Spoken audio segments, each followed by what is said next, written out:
तिरुपति बालाजी मंदिर में प्रसादम का मामला सामने आया है, जिसमें लड्डू में जानवरों की चर्बी मिलाए जाने की बात सामने आ रही है। इस वक्त हम हैं लखनऊ में। लखनऊ के मनकामेश्वर मंदिर में आप देख सकते हैं कि ये मनकामेश्वर मंदिर है डालीगंज में। यहाँ पर एक नोटिस लगाया गया है विशेष सूचना के तौर पर, जिसमें ये कहा गया है कि जो प्रसाद है उसमें इस प्रसाद को सूखे मेवे के तौर पर चढ़ाया जाए। बाज़ार से लाए गए प्रसाद को यहाँ पर चढ़ाने में पाबंदी लगाई गई है और ये भी कहा गया है कि तिरुपति बालाजी आंध्र की घटना के कारण इसको प्रतिबंधित किया जा रहा है। हम इस मामले में बात करेंगे मनकामेश्वर मंदिर की महान दिव्या गिरी जी से, जानेंगे क्या है उनका कहना। दिव्या जी, जो आपने ये नोटिस लगाया है बाहर, क्या है पूरा? देखिए, आंध्र प्रदेश के तिरुपति मंदिर में जो मिलावटी प्रसाद का मामला आया है, उसको हम लोग ने संज्ञान में लेते हुए लखनऊ के मनकामेश्वर मंदिर में हम लोग ने ये व्यवस्था करी है कि जो भी प्रसाद गर्भगृह में जाए या देवता को भोग लगे, कम से कम वो शुद्धता के मानक के आसपास होना चाहिए।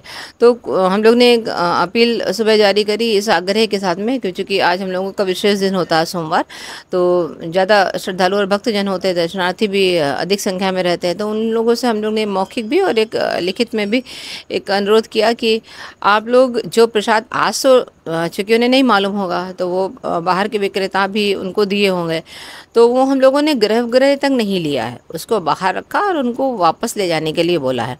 अंदर गर्भगृह में या जो अंदर भोलेनाथ है, उनको वही प्रसाद भोग में हम लोग अर्पित करेंगे, जो या तो वो स्वयं निर्मित होगा।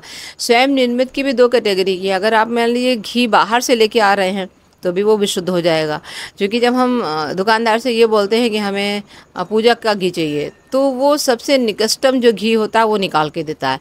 तो थोड़ा सा यहाँ पे हमें अपने मानसिक सोच को थोड़ा सुधारना पड़ेगा। जो हम लोग खुद के खाद्यान्न के लिए घी यूज करते हैं, वो 1000 से 2000 रुपये किलो होता है शहर में। आप गाँव क्षेत्र में जाएंगे तो हो सकता है 800 में हो जाए, परंतु आप उनसे वही मांगे जो आप खा सकते हैं, उसी प्रसाद को भोग लगाएं जो आपको सेवन करना है। जब ऐसा करेंगे तो मुझे लगता है थोड़ा भोग की शुद्धता हो पाएगी। दूसरे नंबर का हम लोगों ने कोशिश ये करी कि सूखे प्रसाद को ही लें। जैसे सूखे प्रसाद में ढेर सा सामान आ जाता है जो मिष्ठान के रूप में हम लोग प्रयोग करते हैं, छुआरा है, किशमिश है, अन्य जो वो उपयोग में हम लोग लाते हैं, तो वो हो सकता है। जो नारियल का जो सूखा नारियल होता है उसका कतली बना लेते हैं, उसको मीठा कर सकते हैं, पकवान का जैसा बना लेते हैं, उसको भी भोग लगा सकते हैं। अगर इसका कोई भी सामग्री आपके लिए फिट नहीं हो रही तो आप फलों का भोग लगा सकते हैं। परंतु कोई भी ऐसी सामग्री, आप लोगों से अनुरोध रहेगा आपके चैनल के माध्यम से, जो लोग श्रोतागण हैं उनसे, कि ऐसी कोई सामग्री ना लाएं जिसमें हमें ये डाउट हो या आपको संकोच हो उसको खाने में। तो गीला प्रसाद ना लाएं, स्वयं निर्मित आप अस्वस्थ हो जाएं तब उसको लाएं और गर्भगृह में दें, क्योंकि जो भी आप देते हैं वितरण हमको वही करना पड़ता है। तो किशमिश बेहतर है, मिश्री बेहतर है, इन सबको हम लोगों को वितरण करने में भी आवश्यकता बहुत ज़्यादा उसकी नहीं होती, आराम से वितरित भी हो जाता है और शुद्धता की शुद्धता बनी रहती है। आपने क्वालिटी की बात की, जब प्रसाद का मामला आता है तो क्वालिटी से कंप्रोमाइज़ होता है। जो बाहर दुकानें हैं, आपको लगता है कि जो पैसे की बात आ रही है कि 2000 रुपये किलो देशी घी आता है, तो उसके लिए कोई और उपाय जिससे कि लोग प्रसाद भी चढ़ा सकें और बाहर के जो दुकानदार हैं उनकी भी रोजी रोटी चल सके? देखिए, रोजी रोटी की अगर बात आएगी तो वैसे तो प्राथमिकता के साथ में हम अपने आहार की शुद्धि को हमें अपनी प्राथमिकता देना चाहिए, और उससे भी ज़्यादा प्राथमिकता हमें देव स्थान के देव भोग के लिए होनी चाहिए। जो भी, चाहे मंदिर के वो पुजारीगण हो या व्यवस्थापक हो, कोई भी हो, उनकी थोड़ा सा उत्तरदायित्व बनता है कि वो इस चीज़ से अस्वस्थ हो जाएं कि शुद्धता को लेके।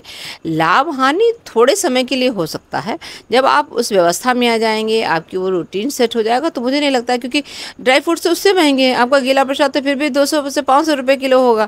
जब आप ड्राई फ्रूट रखेंगे, पंचमेवा रखेंगे, कुछ भी आप भोग के लिए रखेंगे, थोड़ा सा महंगा ही व्यक्ति लेगा, और जिसको चढ़ाना है, जिसको भोग लगाना, वो लेगा ही लेगा। तो उस पर बहुत ज़्यादा फर्क नहीं पड़ेगा। परंतु ये प्रथम बार है, तो ऐसे निर्णय या ऐसा आत्मसात करना उस सोच को, वो थोड़ा सा कठिन है।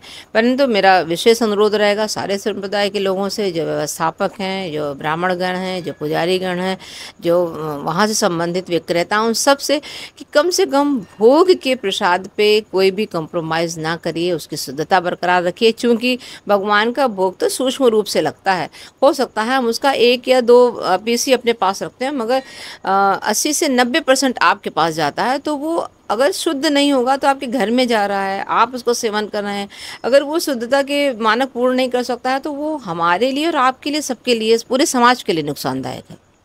मान जी, मंदिर में दीपक का भी प्रयोग होता है, ज़्यादातर दीपक जलाए जाते हैं, उसमें भी देशी घी का उपयोग लोग करते हैं, तो उसके लिए कोई उपाय? हाँ, देखिए स्टार्ट से ही हम, चूँकि हमें अशुद्धि का थोड़ा-सा ध्यान रहता है, तो हम कभी गर्भगृह में दीपक को नहीं ले जाने देते हैं। क्योंकि जो भी पूजन में घी यूज़ होता है वो स्टैंडर्ड क्वालिटी का नहीं होता है, वो ऐसे ही आएगा। तो हम लोग उसको गर्भगृह के मंदिर के परिसर से जो बाहर की उसमें है, हम उसमें जलाते हैं, तो अशुद्धि अंदर तक नहीं जाती। मगर फिर भी अब हम कोशिश करेंगे कि वो तेल का या सरसों के तेल का जले। एक सवाल आखिरी, तिरुपति बालाजी मंदिर में जो ये मामला सामने आया है कि प्रसाद में ही मिलावट है जानवरों की चर्बी की, क्या लगता है कि इस तरीके के कार्यों को मतलब कैसे देखती हैं आप, क्योंकि भगवान के नाम पर इस तरीके का जो किया जा रहा है? 2 से 3 दिन पहले जब हमारे संज्ञान में ये मामला आया, तो मुझे जितना आघात लगा, मुझे लगता है कि वहाँ पे गए हुए प्रत्येक श्रद्धालु को इतना ही आघात लगा होगा। और एक लंबे समय हो गया है इस व्यवस्था को लेके, 300 साल लंबा समय होता है, हमारे पूर्वज भी गए होंगे, हम लोग में से भी कई लोग वहाँ गए होंगे। तो ये पता चले कि चूँकि हम लोग तो प्रसाद को, उस निर्माल को अमृत समझते हैं, और अमृत के तौर पे अगर हम लोग मांसाहार का सेवन कर चुके हों तो सोचिए कितना कष्ट का विषय है। तो उस कष्ट को हमें नहीं लगता है कि माफ़ी योग है या अक्षम है। अगर हिंदू धर्म में व्यक्ति पैदा हुआ है और वो शाकाहार को अपनाता है, तो वो हमें नहीं लगता है कि किसी प्रकार का कोई कंप्रोमाइज़ चाहता है।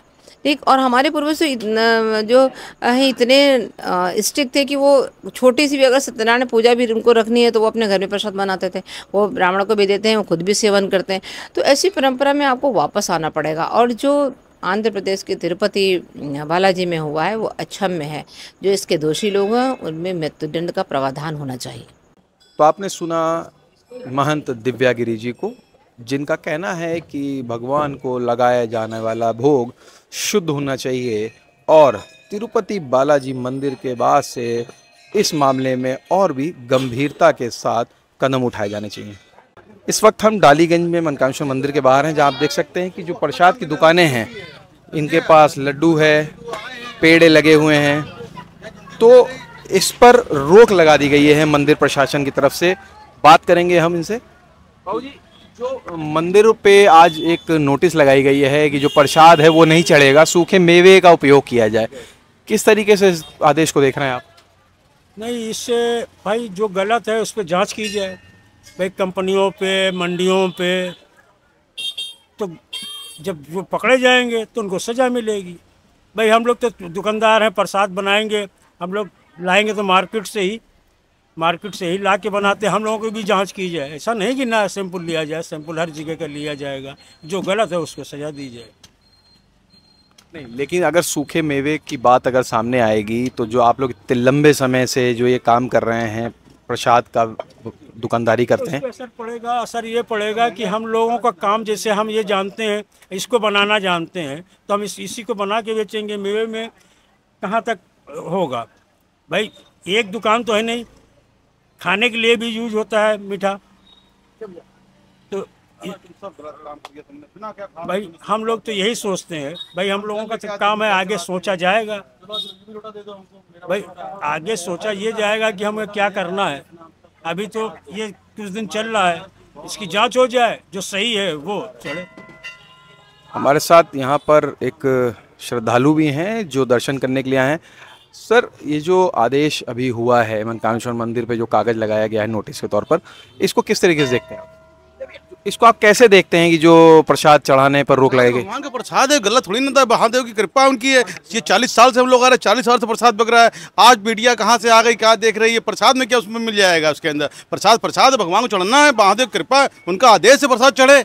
तो उनके आदेश को रोक थोड़ी सकता है, ना आप रोक सकते हैं ना कोई रोक सकता। उनका आदेश है, ये प्रसाद चढ़ेगा तो चढ़ता रहेगा हमेशा, उसे कोई नहीं रोक पाएगा। आपकी बात ठीक है, लेकिन तिरुपति बालाजी में जो ये सामने आया है मामला कि लड्डुओं में जानवरों की चर्बी मिलने की बात की गई है, मिलाया जा रहा है, जहाँ वहाँ जांचें की जाए, वहाँ ध्यान दिया जाए। जहाँ पे जो हो रहा है, जहाँ पे कुछ स्वच्छ है, यहाँ से क्यों परेशान किया जाए किसी को? गरीब को, इनका परिवार चल रहा है, इनका पेट पूजा नहीं होगी तो ये क्या करेंगे बेचारे इस उम्र में आके? ये कहाँ दूसरा कारोबार करने जाएंगे? ये चीज़ को ध्यान नहीं दिया चाहिए। जहाँ पे हो रहा है वहाँ पे काम किया जाए, सब चीज़ें देखी जाए। ये तो जिंदगी गुजर गई, इनको यहाँ पे काम करते हो मैं देख रहा हूँ, 40 साल से देख रहा हूँ। ये इनकी दुकान यहीं पे थी, यहीं पे है, इनका रोजी रोटी यही है। और ये प्रसाद नहीं बेचेंगे, उनके परिवार कहाँ चलेगा? तो आपने सुना जो यहाँ पे पूजा पाठ करने आए हैं श्रद्धालु, उनकी बात सुनी। और दुकानदारों का भी मानना है कि जो अगर इस तरीके का मामला सामने आता है तो उसकी जांच कराई जानी चाहिए, लेकिन जो प्रसाद चढ़ रहा है उस पर रोक लगाने से पहले एक बार इनके बारे में भी सोचना चाहिए था। जितेश अवस्थी, संवाद लाइव के लिए।